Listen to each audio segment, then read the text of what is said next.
inaugural en lo periodístico latinoamericano de Colpín. Tenemos ahora la fortuna de tener como invitado a Ricardo Calderón, director de la revista Semana, que es uno de los periodistas más importantes de América Latina, sin duda de Colombia, que ha ganado este año un premio muy prestigioso, el María Murs Cabot, pero además ha ganado el premio Rey de España, ha ganado el premio latinoamericano de periodismo de investigación que damos aquí en Colpín, ha ganado varias veces el premio nacional de su país, es un enorme periodista y sin embargo con tantas grandes revelaciones que ha hecho y con tanta trascendencia de su trabajo, solamente hasta hace muy poco ha sido conocido, no había una foto de él en forma pública.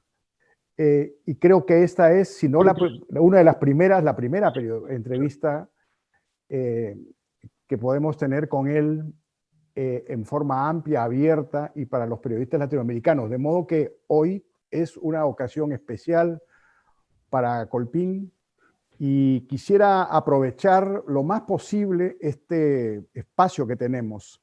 Primero, para que Ricardo presente un trabajo muy importante de la revista Semana este año y el año pasado, que son los seguimientos ilegales por parte del ejército colombiano a periodistas, políticos, dirigentes cívicos. Una investigación que ha tenido un enorme impacto en Colombia, que está concursando, es una de las investigaciones favoritas para el Premio Latinoamericano de este año, y que quisiéramos que la explique brevemente Ricardo, porque en la segunda parte queremos conversar sobre tantos trabajos importantes que ha hecho él y cómo ha logrado tener fuentes extraordinarias, tanto en gente que está en el crimen organizado, como en la policía, en el ejército. Sin duda es una conversación que será de gran utilidad para los periodistas investigadores que siguen Colpín. Ricardo, buenos días, es un honor tenerte con nosotros y por favor tienes a los periodistas de Colpín muy atentos a lo que nos vas a decir. Ricardo, buenos días, muchas gracias por tus palabras y sí, efectivamente creo que es la primera vez que aparezco en una entrevista. Normalmente siempre estoy al otro lado, toda la vida no. Es un poco inusual para mí estar en este rol hoy, pero sin duda es un gran honor estar compartiendo con ustedes esta mañana. Entonces, cuéntanos un poco de la última investigación de Semana que ha tenido tanto impacto, que tiene que ver con los seguimientos por el ejército a periodistas y otras personalidades. Esta investigación nace más o menos en abril del año pasado como consecuencia de una que veníamos haciendo sobre unos temas relacionados con corrupción en el ejército. En marzo del año pasado, el New York Times publicó unos formatos en los que se daba una especie de directriz dentro del ejército para aumentar el número de las bajas, un tema cuantitativo, sin ningún tipo de estudio, en donde a cada unidad se le ordenaba duplicar automáticamente el número de bajas, sin importar quiénes fueran. Eso generó un gran escándalo. Nosotros hicimos una segunda investigación porque a la gente que comenzó a denunciar dentro del ejército estas actividades comenzaron a perseguirla. Varios de ellos eran fuentes viejas nuestras. Eso produjo una carátula que en su momento se llamó Operación Silencio, que era la estrategia de persecución dentro del interior del ejército. Como consecuencia de eso, terminamos dándonos cuenta que habían iniciado también simultáneamente el ejército, unidades de inteligencia y contrainteligencia, una especie de cacería para saber quiénes habían hablado con esos militares, quiénes habían sido las fuentes del New York Times en particular, y eso se terminó extendiendo a una búsqueda masiva e indiscriminada por parte de los militares. Ahí comenzamos nosotros a buscar fuentes, porque sabíamos que tenía que ser unidades de inteligencia y contrainteligencia, a buscar las fuentes viejas que nosotros teníamos en esas áreas y comenzar a preguntar específicamente por el tema de los periodistas. Comenzamos particularmente con el caso de Nicholas Casey, del New York Times, y comenzamos a darnos cuenta que habían hecho una especie de enlaces y links con las personas con las que Casey había tenido relación. Acá hubo una dificultad porque esto no estaba en una sola unidad en particular. Esto estaba dividido en varias unidades. Había una en particular grande que se llamaba el siempre con nosotros encima de temas y tal, pero pues eso había una que se llamaba el Batallón de Ciberinteligencia y esta unidad a su vez se dividía en 4 compañías.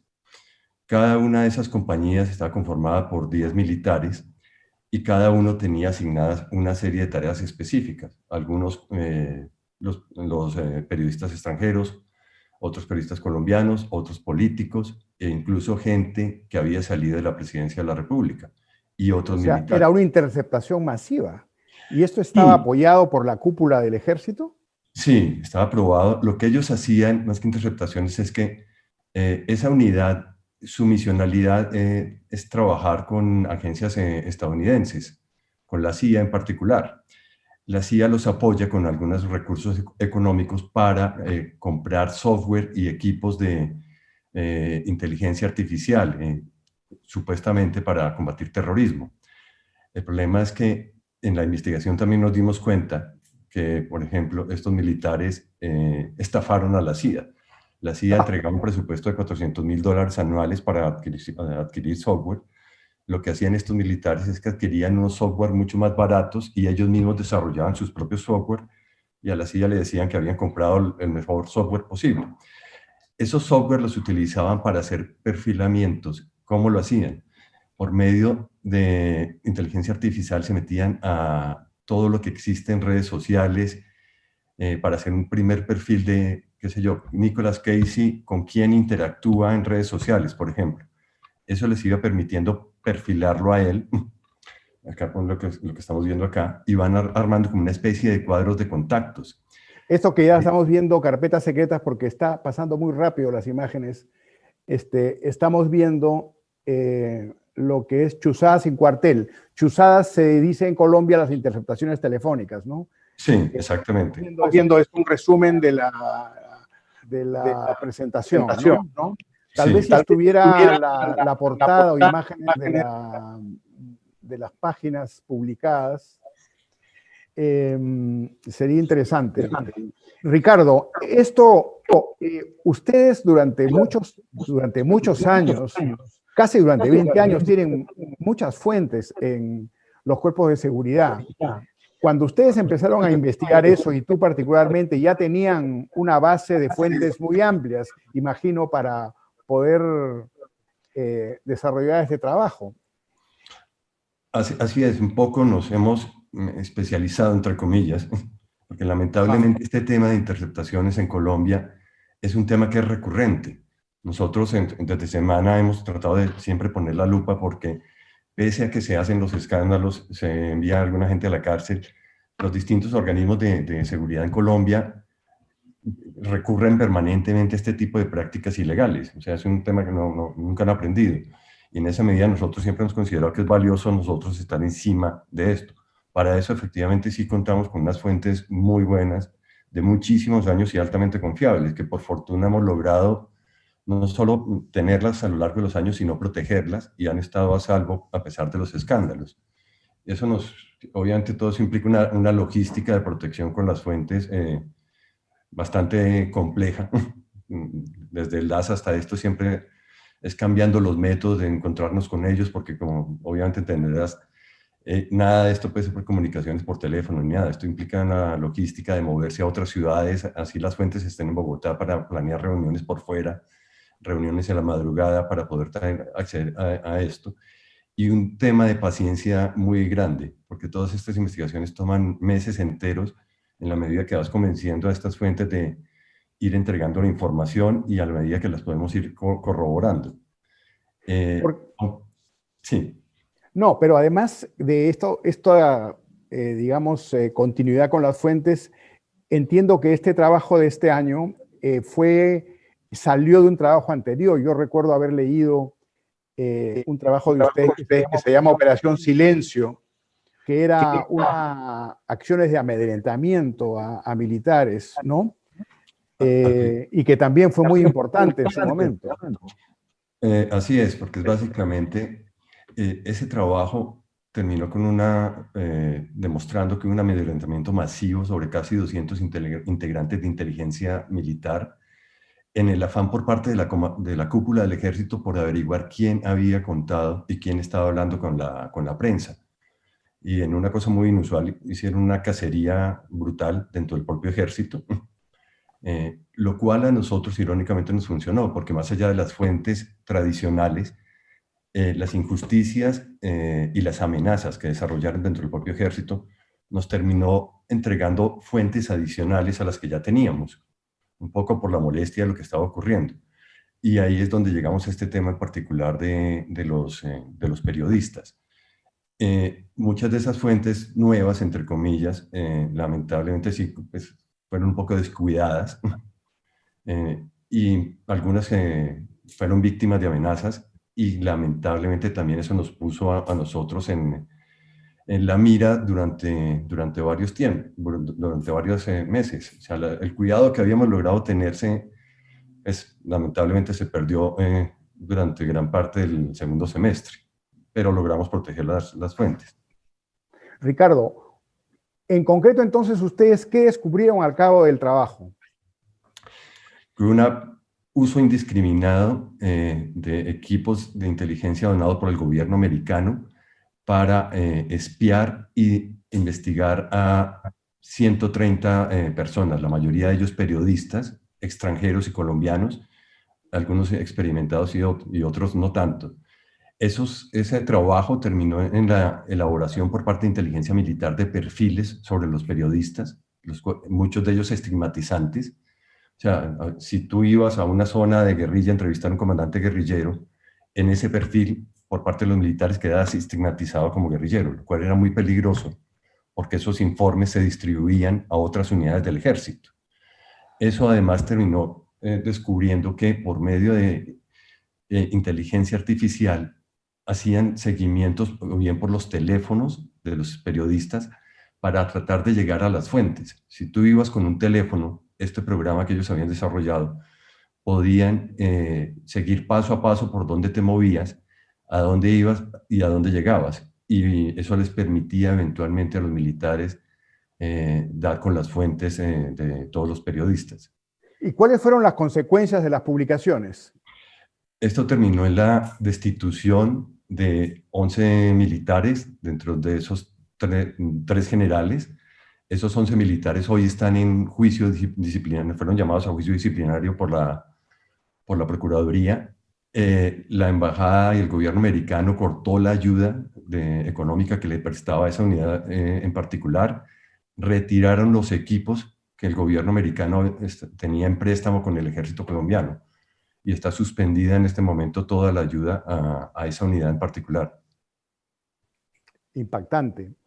Yo quisiera que pudiéramos retroceder muchos años para un poco recorrer la trayectoria de Semana y la tuya en particular respecto del cubrimiento de la violencia política en Colombia. Yo entiendo que tú entraste en el año 94 a Semana, que entraste a deportes, ¿sí? A la sección de deportes. Entiendo que tú eres un aficionado a los piques de carreras de autos. ¿Nos puedes decir en qué consiste, cómo se originó, cómo se cubría eso? Eso efectivamente fue un poco por accidente mi ingreso a Semana. Un amigo mío, un compañero de universidad, Hernando Álvarez, trabajaba en Semana haciendo deportes y él quería cambiar de sección. Y la única condición que le pusieron es que consiguiera a alguien que cubriera deportes. Él me propuso y yo realmente de deportes no tenía ni idea. Lo único que sabía era algo de automovilismo. Y me dijo, pues arriésguese y miramos qué pasa. Y efectivamente entré en ese momento. Para mí, fútbol era tanto desconocimiento mío que el fútbol eran 11 contra 11 detrás de una pelota, pero no tenía ni idea de quién era quién. Entonces, el comienzo fue un poco difícil, pero digamos, haciendo la reportería como toca, me demoraba obviamente mucho más al elaborar los artículos que los demás. Durante un tiempo, el primer año duré dedicado casi a deportes exclusivamente, pero en esa época, lamentablemente en Colombia, la violencia estaba desbordada y había masacres enormes por todo el país. La redacción era muy pequeña, la nuestra, una redacción de muy poca gente, menos de 10 personas. Y yo un poco me hablé con el director de la época, que era Mauricio Vargas, y le dije, yo me regalo para ir a las zonas de orden público, a ver qué es lo que está pasando y a cubrir las masacres.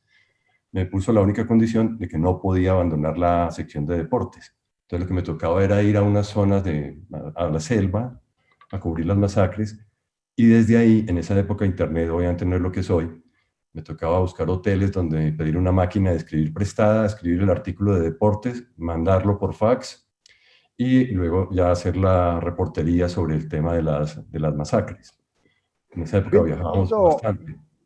esa es una etapa muy interesante y también desde el punto de vista de la experiencia periodística, porque en ese momento entiendo que no había una distensión, no había conversaciones de paz, es decir, había enfrentamientos, había masacres, y tú empiezas a tener como una relación de fuente a periodista con dirigentes de los paramilitares, y no solamente con uno, sino con varios a lo largo de muchos años. Esta es gente muy peligrosa, es gente no acostumbrada a tratar con la prensa. Entonces yo quisiera que nos digas cómo se originó eso y qué tipo de atributo tenías tú para poder tener esas fuentes y esa información. Yo después quiero mencionar qué revelaciones, qué revelaciones importantes tuvo esa etapa, ¿no? Pero comencemos por cómo comenzó tu relación con ellos. Yo entiendo que te llamó Salvatore Mancuso. Tal vez no fue ese el comienzo de esta relación, sino otra, pero por favor cuéntanoslo.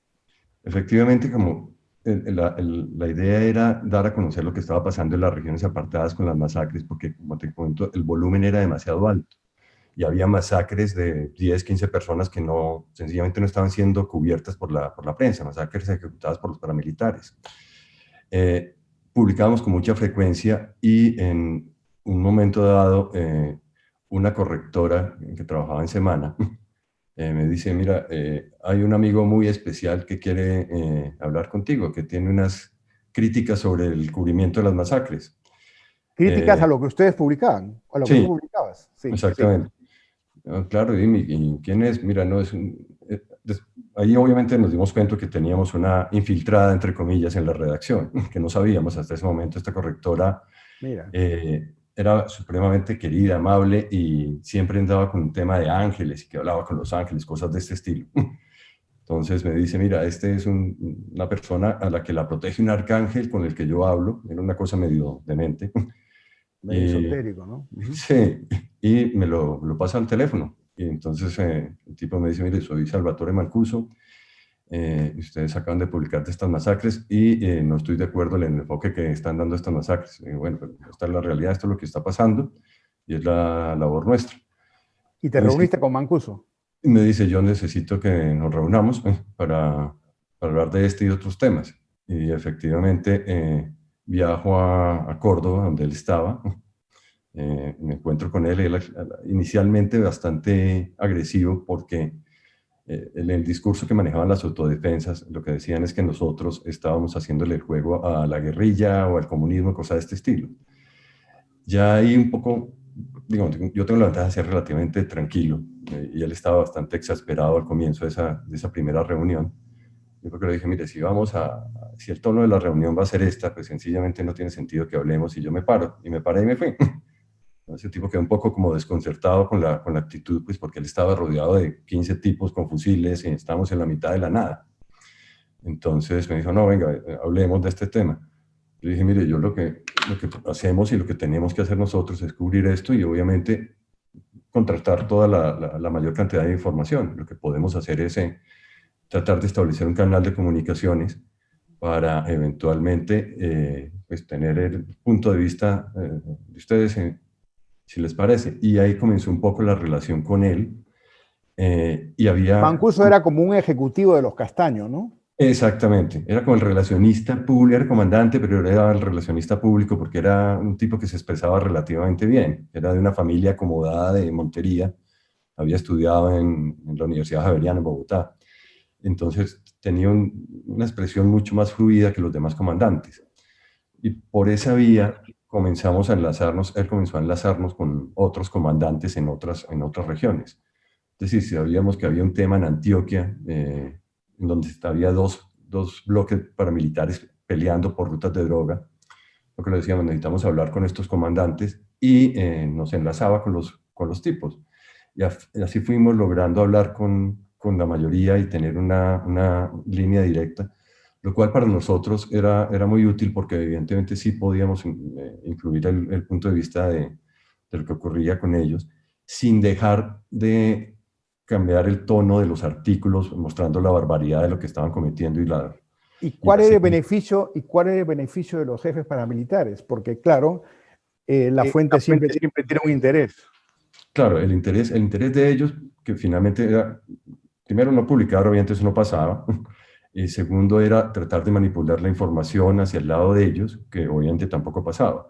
Acá lo que hacíamos era, eventualmente metíamos una o dos frases, eventualmente, con alguna disculpa tonta en la que ellos trataban de justificar por qué cometían las masacres. Obviamente eso no cambiaba el foco del artículo, ni la gravedad del artículo, ni de la publicación. Los artículos eran bastante violentos contra ellos. Eh, y aún así, Era como caminar por el filo del peligro, ¿no? exactamente. Pero, Una, digamos, fue una cosa curiosa porque el simple hecho de abrir el canal de comunicación, además porque había cosas, argumentos de ellos que eran sencillamente absurdos, que incluso yo les decía, no vamos a publicar ese argumento tan absurdo de ustedes, y muchas veces no les publicamos, daban la explicación y el argumento era sencillamente ridículo y revictimizante para las familias de las víctimas. Entonces no se les publicaba. Y la ventaja con ellos siempre fue como hablarles de frente, un poco sin miedo, es decir, porque ellos siempre jugaron con el miedo y la presión que tenían sobre los periodistas en las regiones especialmente era bárbara. Acá el tema, teníamos la ventaja de estar en Bogotá, aunque viajamos a hablar con ellos a todas las zonas, era sencillamente decirles, mire, nosotros no les tenemos miedo y vamos a seguir publicando. Y eso extrañamente creó una relación de respeto con ellos, entre comillas. sí, es una cosa que merece la pena seguir reflexionando, pero hay una grabación que ustedes difunden de una conversación entre el senador Álvaro García y un Joaquín García, que era un hacendado, que como anticipa una atroz matanza, la de Macayepo. Yo entiendo que es una publicación emblemática de esos años. Esa fue bastante relevante, porque como te decía, en esa época los paramilitares estaban desatados en masacres.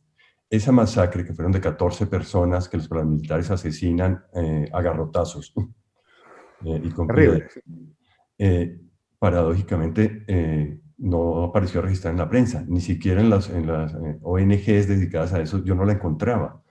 ¿Cómo llego yo a eso? A mí una de las fuentes, un oficial muy honesto que trabajaba en ese departamento en Sucre, estaba desesperado porque él le informaba a sus superiores que los paramilitares estaban matando a todo el mundo y que había una convivencia muy grande con la policía y el ejército.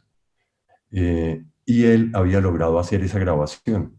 Él era un oficial de inteligencia. Y me dice, yo ya le he contado a todo el mundo, al director de la policía, y acá nadie nos hace caso. La única opción de que pase algo es que usted publique esto. Él me entrega la grabación, yo la oigo y no encontraba la masacre, ningún registro. Fui finalmente a una ONG y aparecieron solo dos líneas muy pequeñas de la fecha de la masacre, porque ni siquiera nosotros teníamos la fecha. Con la fecha logramos ir a la zona y buscar a las familias que habían sido desplazadas y lograr armar un poco los detalles de cómo había ocurrido la masacre. Y el paso siguiente fue llamar a este senador García, que para ese momento ya llevaba 30 años en el Senado de Colombia, era muy polémico. Lo llamamos, él fue a la oficina, yo le pongo el audio de la grabación, le dije, ¿esta es su voz? Me dije, sí, esa es mi voz. Y este que está hablando es un familiar mío, que es Joaquín García. Le dije, este contexto de esta grabación, o sea, ustedes están ordenando una masacre. Una matanza, claro. El tipo era bastante arrogante, porque en 30 años de muchos delitos nunca le había pasado absolutamente nada. La justicia nunca lo había tocado. El tipo da una explicación, dice, no, ahí estamos hablando de un robo de ganado, simplemente. Nos robaron y no tengo nada que ver con la masacre. Dije, pero es bastante explícito el audio. El tipo dice, no, no tengo nada más que decir y se va. Nosotros publicamos el audio y pusimos todo el contexto de cómo ocurrió la masacre y obviamente se arma un escándalo enorme en Colombia. Claro, Eh, eso fue hacia el 2002, ¿no? hacia el 2000, sí. Hay otras publicaciones, quisiera pasar un poco rápidamente para luego poder volver a un panorama general. Por ejemplo, masacres que no tienen que ver con paramilitares, sino como la de Jamundí, ¿no?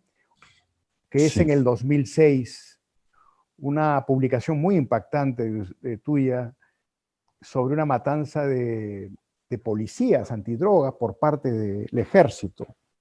Y esto tuvo un enorme impacto. Dinos brevemente cómo fue, cómo supiste y cuál fue el resultado de esta publicación.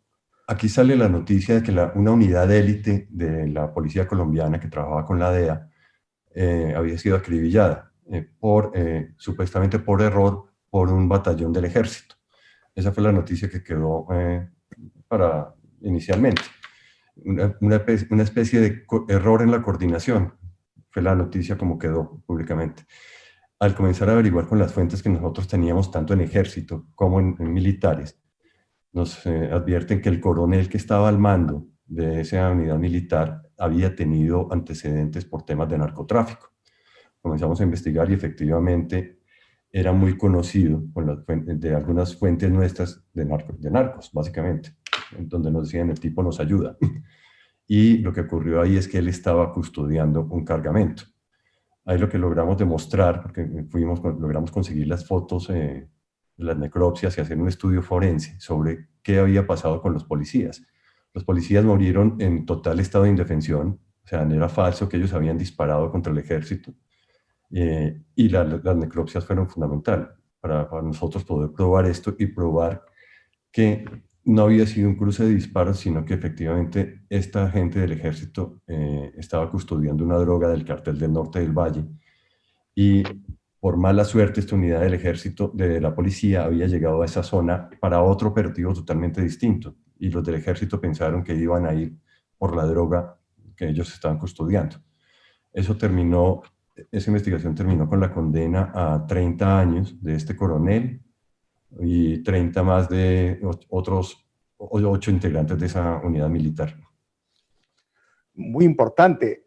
También es bueno recordar que la sentencia que tuvo el senador, ¿no? Es del primer caso que hemos hablado.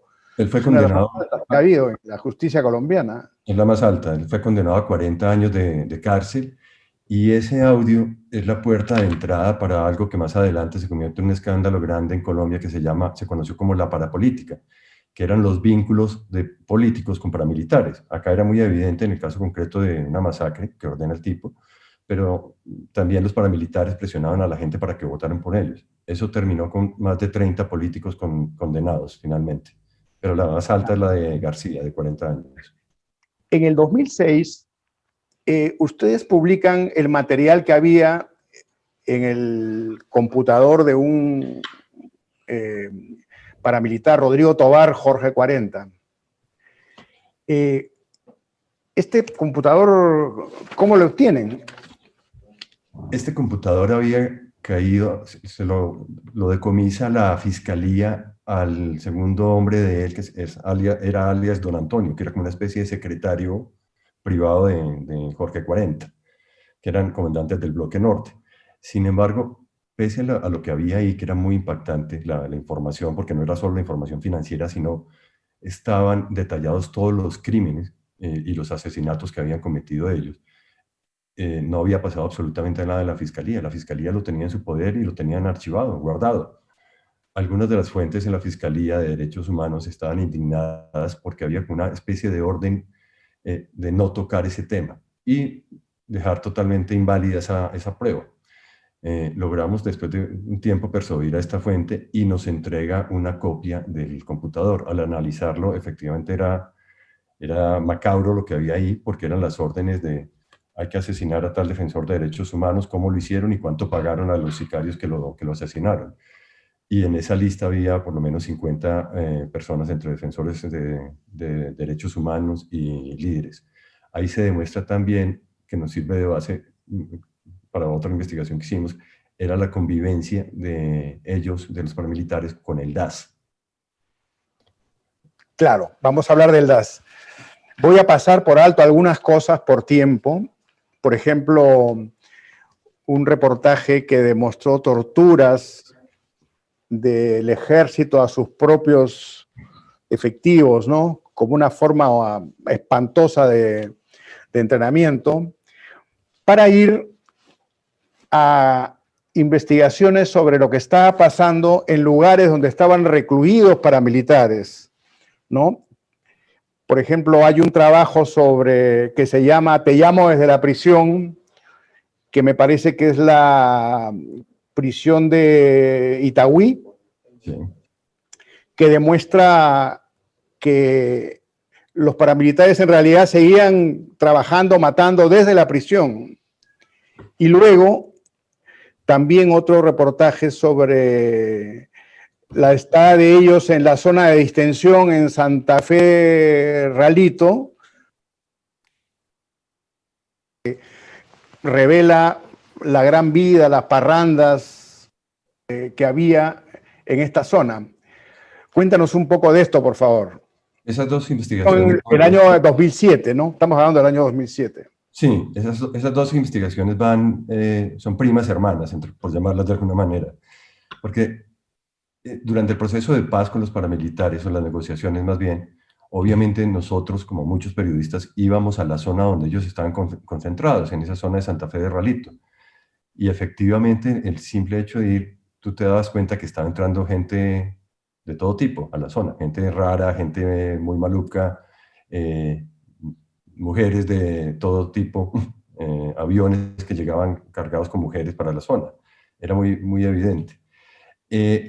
Luego, otra de las fuentes buenas que nosotros teníamos también en inteligencia, nos dicen, hablando de este tema, les dije, ¿ustedes qué tienen sobre esto? Me dice, pues hay unas grabaciones que se hicieron de esa zona y sobre todo de los paramilitares que se recluyeron en las cárceles.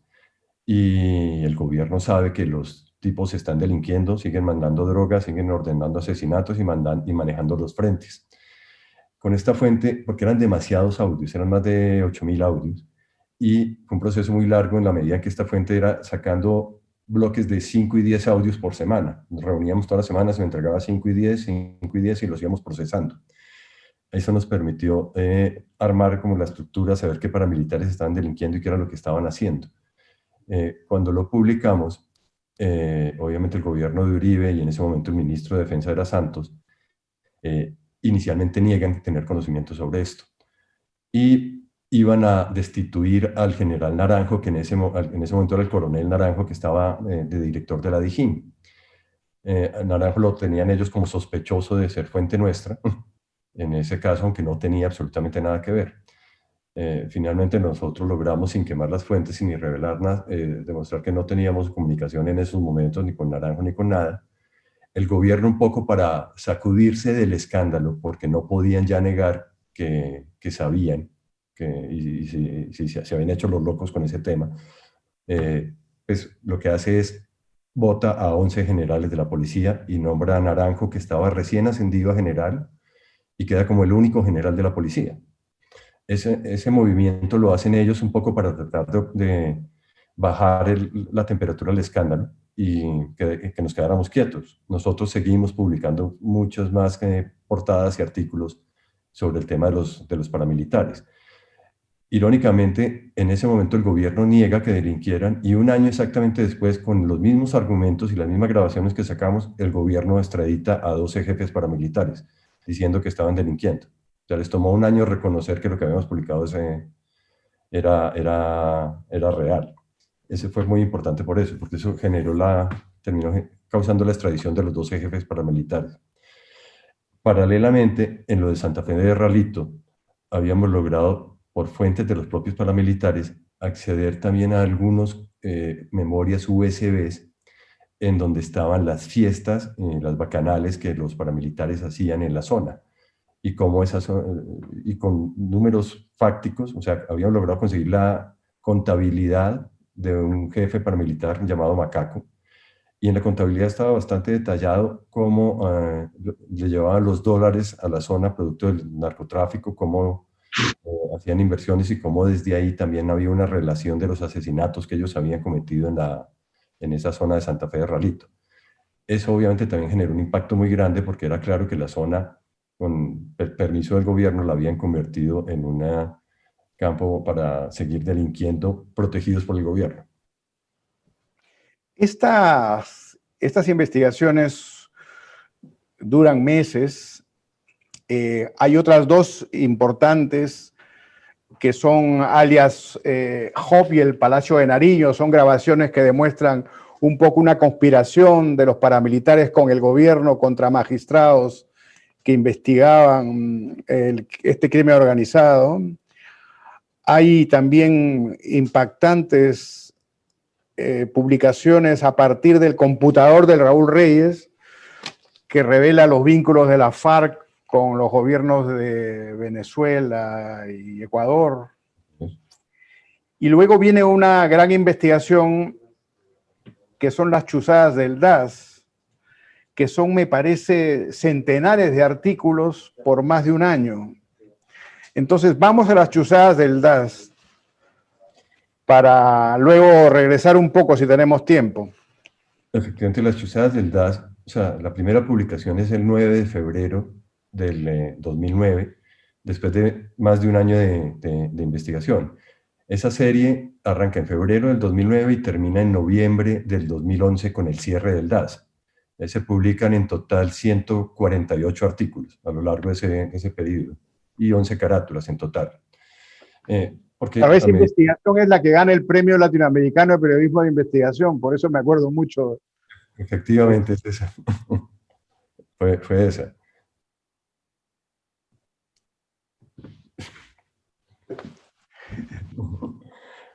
No te alcancé a oír lo que me dijiste, perdón. No, te dije que he visto el premio por ahí atrás en tu oficina.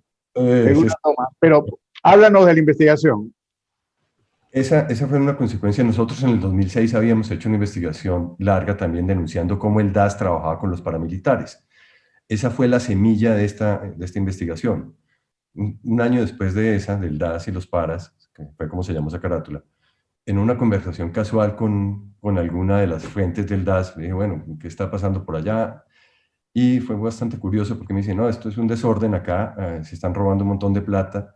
Y esta fuente estaba muy interesada en que yo denunciara cómo habían comprado una cafetera por 80 millones de pesos, sus jefes. El tema era curioso, pero no era muy relevante para nosotros. Dije, bueno, está bien, es muy grave esto, pero ¿quién es? No, el jefe de inteligencia. ¿Y quién es este? No, él está dedicado a hacer esto. Y nos dice, a él lo tiene el gobierno siguiendo a unos magistrados, a los que están investigando la parapolítica y a los familiares del presidente Uribe. Y dije, bueno, esto ya me interesa un poco más. Y me fue contactando a lo largo de un año con una variedad de fuentes de inteligencia y contrainteligencia del propio DAS. Eso fue muy dispendioso porque fue recolectar más o menos unas 15 fuentes para poder ir armando la historia total. Había fuentes viejas nuestras, del DAS de 15 años, muy buenas fuentes que también nos ayudaron en este momento. Ellos sabían que era muy delicado internamente el tema pues, y que había seguimientos, ellos los empiezan a seguir. Incluso tuvimos un problema complicado con alguna de las fuentes, porque las fuentes no entienden obviamente los tiempos periodísticos. Ellos creen que si te dan una información sale publicada a los 8 días. Esto tomó meses y algunas de estas fuentes se comienzan a desesperar, fuentes buenas. Nos dicen, mire, ustedes no van a hacer nada, están desesperados. Incluso hubo un incidente con una de las mejores fuentes que yo he tenido en muchísimos años, que me pone una cita un día cualquiera en un centro comercial donde nos reuníamos y llega con otras dos personas que yo no conocía y un poco me monta a la brava al carro, me alcanza en la montada, me abre la ceja y adentro me da un par de golpes. Yo no entendía qué era lo que estaba pasando porque era una fuente muy buena. Ya de ahí lo siguiente que yo recuerdo es estar botado sobre el andén de la entrada de mi apartamento unas 16 horas después.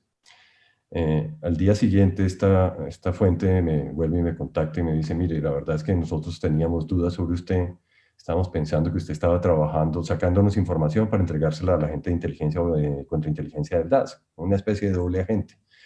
Pero tuvimos que recurrir a unas técnicas extremas y ya nos quedó claro pues, que usted no nos ha traicionado. Ese incidente precipitó un poco la publicación, porque ya entendíamos que no podíamos demorarnos más porque ese mismo efecto estaba ocurriendo sobre otras fuentes y por eso sale la publicación. Yo quisiera tocar ahora, porque esto que has contado es terrible. O sea, hay por supuesto muchas maneras en que un periodista puede ser amenazado o agredido. Lo que tú nos has contado, bueno, y la mayoría de veces ocurre cuando las personas afectadas con la información operan contra ti, te atacan o te asesinan. Pero en este caso es una fuente tuya la que te secuestra, te aplica un cero de la verdad, te golpea y es una experiencia que yo no había escuchado nunca. A mí Porque nunca... tú también tienes experiencias de otro lado. Es decir, que los que se han afectado con información reaccionan, pero en este caso, ¿qué pasó después cuando encontraron que tú efectivamente eras un periodista confiable? Acá obviamente, más allá de los golpes y de los puntos que me tuvieron que coger en las cejas por cuenta de los golpes, no tenía sentido, pues digamos, me puse un poco en el lugar de la fuente y hasta cierto punto lograba entenderla. Entonces no tenía sentido ni pelear, básicamente lo entendí, se disculpó, lo entendí y aún hoy seguimos siendo buenos amigos, bastante buenos amigos, porque entendía un poco la situación. Sí es extremadamente inusual, eso nunca me había pasado con nada, porque siempre lo normal es lo que tú dices. Los afectados son los que reaccionan, no esto. Pero también, Ricardo, vayamos a ese punto, porque tú has tenido que salir varias veces del país, tú has tenido, entiendo, problemas, amenazas con paramilitares. Entiendo que fue la primera serie que te obligó a salir de Colombia. ¿Cómo fue eso? Ha habido como varias temporadas. Digamos, la primera vez fue una vez con guerrilla en San Vicente del Caguán, con la guerrilla, un problema en el 99, a raíz de una investigación que denunciamos que la guerrilla con el gobierno de Irán habían presentado un proyecto para una explotación de carne y realmente lo que se escondía detrás de eso era un tráfico de armas entre Irán y las FARC. Ahí hubo problemas y tocó en ese momento salir porque la guerrilla comenzó con unas amenazas serias y esa fue como la primera vez. La segunda vez... Te mandaron una corona, ¿no? Te mandaron una corona funeraria. Una corona en mi apartamento. Tiempo después también fue en la época del DAS, en esa investigación, arrancando, después de las primeras dos portadas, gente de la Embajada Británica nos advierte y nos muestra, nos dice, mire, ya hay un plan claro, concreto para asesinarlo a usted y a su familia, y tuve que salir efectivamente a Londres un tiempo, pero como la investigación apenas estaban haciendo, solo pude estar me aguanté unos días nomás en Londres y tuve que regresar para poder terminar la investigación. Con los paramilitares pasa algo parecido también, porque publicamos unas grabaciones de Salvatore Mancuso con la gente del gobierno durante las negociaciones, en donde se evidenciaba que el gobierno les había prometido a los paramilitares no extraditarlos y una serie de prebendas prácticamente ilegales. Eso lo publicamos y eso nos metió en problemas muy serios justamente con Salvatore Mancuso, que era el que estaba hablando ahí. A raíz de eso nuevamente tocó salir unos días hacia Londres también. La más reciente fue hace justamente un año, a raíz de estas investigaciones con los militares. Hace un año estuve también, por esta época estaba en Londres justamente. Y lo mismo, un par de semanas en Londres mientras se enfriaba un poco acá el tema con los militares y en este tema de la persecución a los periodistas y en esto, que ellos obviamente no estaban muy interesados en que eso saliera. Bueno, son datos espeluznantes, porque entiendo que ha habido, te llegaron a dar detalles específicos de quién, qué sicario iba a hacer la acción, cómo es el reglaje que te hacían. Esto me lleva a dos preguntas que son fundamentales, creo, en un diálogo contigo. Tú has tenido fuentes paramilitares, fuentes policiales, fuentes militares. Las tres fuentes son muy difíciles. No todos los periodistas podemos acceder a ellos. Y también son distintas. Yo entiendo que para hablar con un paramilitar hay que desplegar un criterio que puede ser distinto ante un militar o ante un policía. Primero, ¿cuál es el atributo que lleva a un periodista a desarrollar fuentes en organismos de seguridad o en organismos militares o paramilitares? Aquí realmente hay un tema que lo he aplicado no solo con esas fuentes, y que lamentablemente hoy se ha perdido mucho, que es el tiempo. O sea, es invertir tiempo enorme con cada una de estas fuentes. Los paramilitares, los guerrilleros, los militares o la gente de inteligencia están acostumbrados a que cuando el periodista lo busca con una cosa puntual de afán, y va por un tema específico, el tiempo que se demore en sacar la información y se va.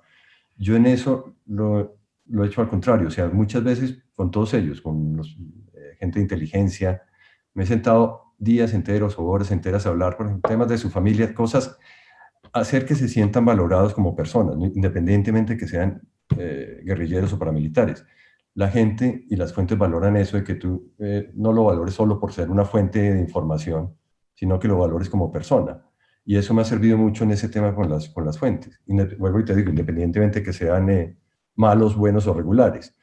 Y hay como unas reglas también en el tema, por ejemplo, que tiene que ver con organismos de seguridad, que me pasó muy al comienzo con las fuentes. Es decir, yo iba a entrevistar, qué sé yo, a Vicente Castaño, estando prófugo, salía el artículo y me decían, bueno, dinos dónde están. Mira, eso no va a pasar, obviamente. Y había unas reglas tácitas de juego con la gente de inteligencia. Ni tú me vas a preguntar dónde voy a entrevistar mis fuentes, ni quién, ni esto. Y lo mismo pasaba con los otros. Entonces lograba uno generar confianza de que el guerrillero o el paramilitar que lo entrevistaba en la selva pudiera tener la certeza de que yo no iba con un dispositivo oculto de inteligencia militar o de la policía para delatar su posición. Y eso toma años generar ese grado de confianza. Pero lo que te digo, lo más importante ha sido siempre, y me ha funcionado muy bien, invertir tiempo y ser totalmente transparentes con ellos. Es decir, tener la capacidad de decirles, no voy a publicar esto, no todo lo que estamos hablando se va a publicar, y todo lo que estamos conversando es sujeto de verificación, con absolutamente todos. O sea, así te entreguen un informe de inteligencia militar que parezca muy bien hecho, ese informe está sujeto a verificación y puede tomar meses y puede que lleguemos a que tengamos alguna duda y no se publica. Y a las fuentes se les explican, tengo una duda con esto, no es confiable el informe, lo verifiqué y no hay problema con ellos. Logran entender que es parte de la labor nuestra. Pero todo es por tiempo, o sea, es basado en el tiempo. Eso me lleva a otra pregunta que es como la contrapartida de esto. Es que tú has sido un periodista muy amenazado. Todos los que más o menos tenemos alguna información sobre tu trabajo conocemos la infinidad de amenazas, de agresiones, de peligros. Pero sin embargo, muy pocas veces lo has denunciado. O sea, has tenido una política que finalmente es exitosa porque tú estás vivo, porque realmente podías haber estado, lamentablemente, como muchos otros periodistas, víctimas de la violencia, ¿no? Entonces, ¿cuál ha sido tu criterio para la protección personal? Y es una experiencia que nos podría servir a todos nosotros, ¿no? Aunque todos los países son distintos, pero de todos modos, muy poco has denunciado persecución, amenazas. Creo que solamente creo que una vez lo hemos hecho, que fue justamente con este tema de las carpetas secretas este año, en donde se denunció pues unos seguimientos alrededor de Semana y más o menos cómo estaban hostigando a Semana. Las ocasiones anteriores, un poco hablado con Alejandro y con la gente de la revista, la decisión es quedémonos callados por varias razones. Primero, para proteger la integridad de la investigación. Segundo, para no demostrar miedo frente a la amenaza. Es decir, la amenaza busca eso, justamente intimidar y que no llegues, sino que no cumplas. Es muy fácil decirlo, es decir, cada cual es dueño de sus miedos y cada cual mide sus miedos. Yo tengo una ventaja, entre comillas, yo no tengo hijos. Es decir, tal vez si yo tuviera hijos hubiera valorado distinto las cosas, eso me permitía ir un poco más, ser un poco más arriesgado en algunos temas. Y a medida que van pasando las amenazas, tú vas evaluándola, porque también lo que implicaba esas amenazas era saber el origen. Y era como abrir una investigación paralela para establecer quién es el que me está amenazando. Y lo que hacíamos, muchas veces llegábamos a dar con quiénes eran, concretamente era el coronel tal de la unidad tal. Entonces lo que hacíamos, lo que hacía yo básicamente era ir y buscarlo, decirle, mire, sé que usted es el que está detrás de esto, y esto tiene que parar ya, o sencillamente pues lo vamos a hacer público. Porque lo lógico era denunciarlo, pero no lo hacíamos para proteger la integridad había un fin mayor que era la investigación. No ponernos nosotros en el foco del blanco, porque eso podía haber generado un ruido grande, solidaridad de los colegas sin duda, pero comprometía la investigación, la posibilidad de llegar a un buen puerto de la investigación. Y esa ha sido como la lógica en la que hemos actuado con esto.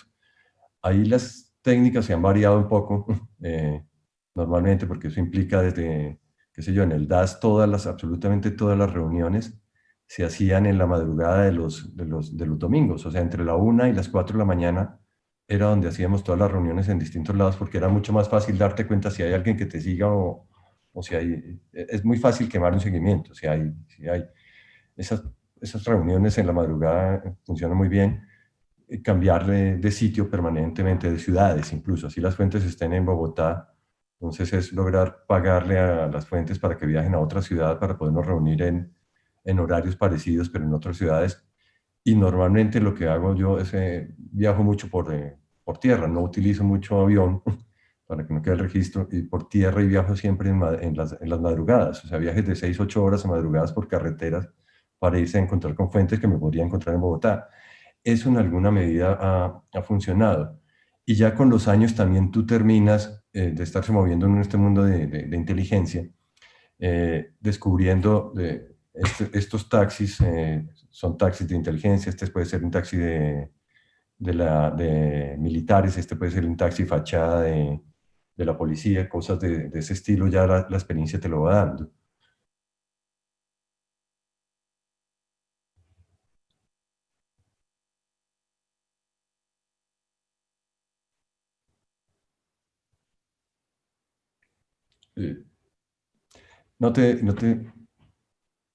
¿Tú me escuchas?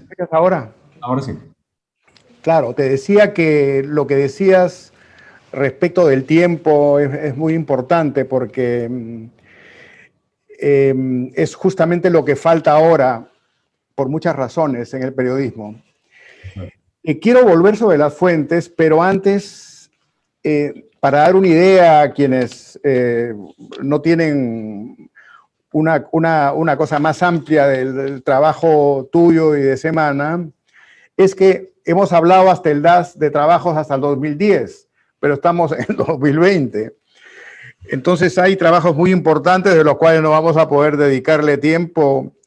Por ejemplo, es los privilegios de los militares en la cárcel de Tolemaida, ¿no? Una impactante investigación que se llamó Tolemaida Resort, y un año después Tolemaida Tours, o sea, cómo los prisioneros iban de compras a Bogotá ¿no? Y bueno, la pasaba muy bien. Y luego, en el 2014, investigaciones militares de interceptación, no, sobre interceptaciones militares acá del ejército, ¿no? Una llamada Sala Gris, que es contra políticos, y Operación Andrómeda, que tenía como foco los negociadores del acuerdo de paz. El caso Hacker, que también recuerdo que fue distinguido en Colpín, que es cómo se obtenía información confidencial de dirigentes de las FARC y negociadores. Y luego corrupción militar, ¿no? Un poco ya esto de lo último, corrupción y lo último que has explicado. Entonces, esto me lleva a una pregunta ya como para ir cerrando nuestra entrevista, que es también, aparte de la habilidad del periodista, de que tienes conocimiento, experiencia, criterio para acercarte, ¿en qué medida la gente de la propia organización, me refiero en este caso policía y ejército, está allí como un factor favorable a un investigador? O sea que es cierto que donde algo se hace mal, hay una fuente potencial que puede arriesgarse mucho, por supuesto, tratándose de organizaciones tan jerárquicas y violentas como pueden ser de las que hablamos. ¿Por qué hablaron tanto los militares colombianos y las policías colombianas contigo para producir lo que ya conocemos, ¿no? Esto ya aparte de la técnica periodística. Acá el tema viene por dos puntas. El tiempo invertido con ellos y una cosa que les parecía, digamos, muchos colegas acá en Colombia han intentado hacer artículos contra los militares. Los militares acá lamentablemente tienen un poder enorme y tienen una historia muy oscura con temas de derechos humanos, lamentablemente, lo cual ha producido que muchos colegas sencillamente o no ignoren o prefieran no meterse en ese tema por lo peligroso que es y por lo difícil que es acceder a las fuentes. Pero sobre todo por el peligro que implica denunciar militares acá, militares y policías en Colombia, al igual que en muchos de nuestros países, ese es uno de los temas. Es más fácil a veces denunciar los carteles de la droga que meterse en este tipo de organizaciones. En esa medida, nosotros hemos sido prácticamente los únicos que nos hemos dedicado a hacer investigación propia. Acá han salido en otros medios, las cubren, pero pegados de investigaciones que ya están de Fiscalía o Procuraduría, y sobre eso reaccionan los otros medios. Nosotros lo hacemos investigación propia.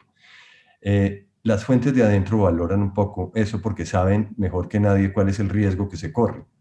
Y en la medida que ven que estás dispuesto a correr el riesgo con ellos, están dispuestos a ayudarte y periódicamente a darte información. Ahí también hay un trabajo constante también de estar permanentemente con ellos. O sea, en el caso que mencionabas de Tolemaida fue una investigación que produjo un atentado a bala y seguimos hablando con ellos durante un año después para hacerle seguimiento a la investigación. O sea, nunca abandonamos el tema. O sea, con la publicación, así tenga una consecuencia de que termine gente en la cárcel, sabemos que la dinámica propia del conflicto colombiano y de la política interna colombiana mete a los policías y a los militares a inmiscuirse en temas de interceptaciones. Entonces el tema es no abandonar eso, a ver si algún día la labor que hacemos permita que esto finalmente cambie de raíz. Lamentablemente llevamos 10 años publicando sobre estos temas y seguimos en las mismas. Ricardo, ha sido realmente muy bueno hablar contigo, muy valioso.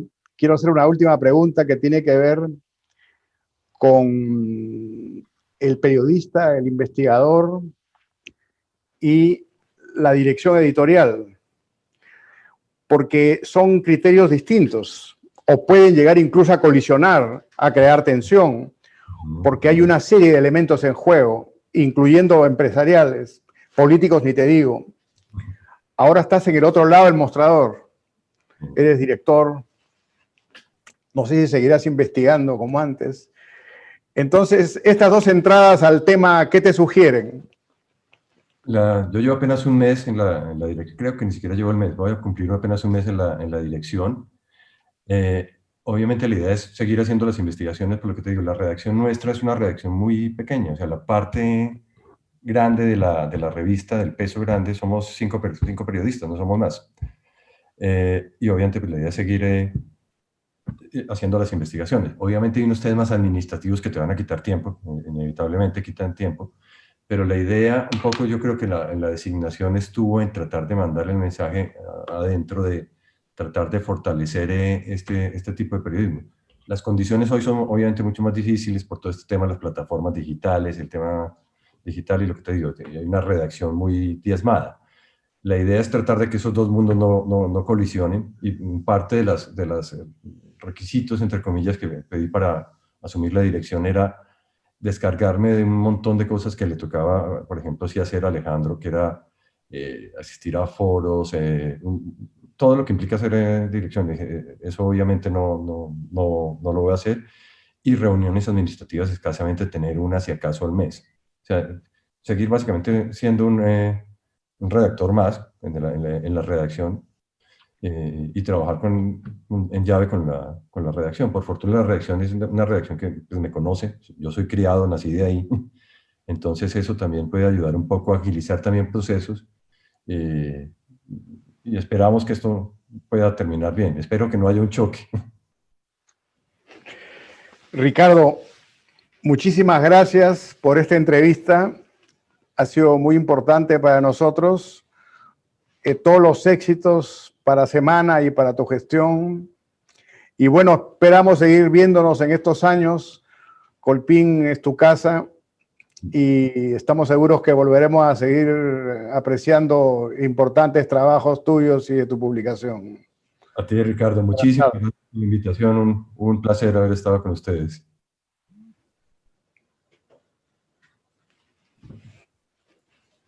Bueno, gracias amigos. Lamentablemente no hemos tenido tiempo para preguntas de la audiencia y esperamos que sigan aprovechando de Colpín en los próximos días.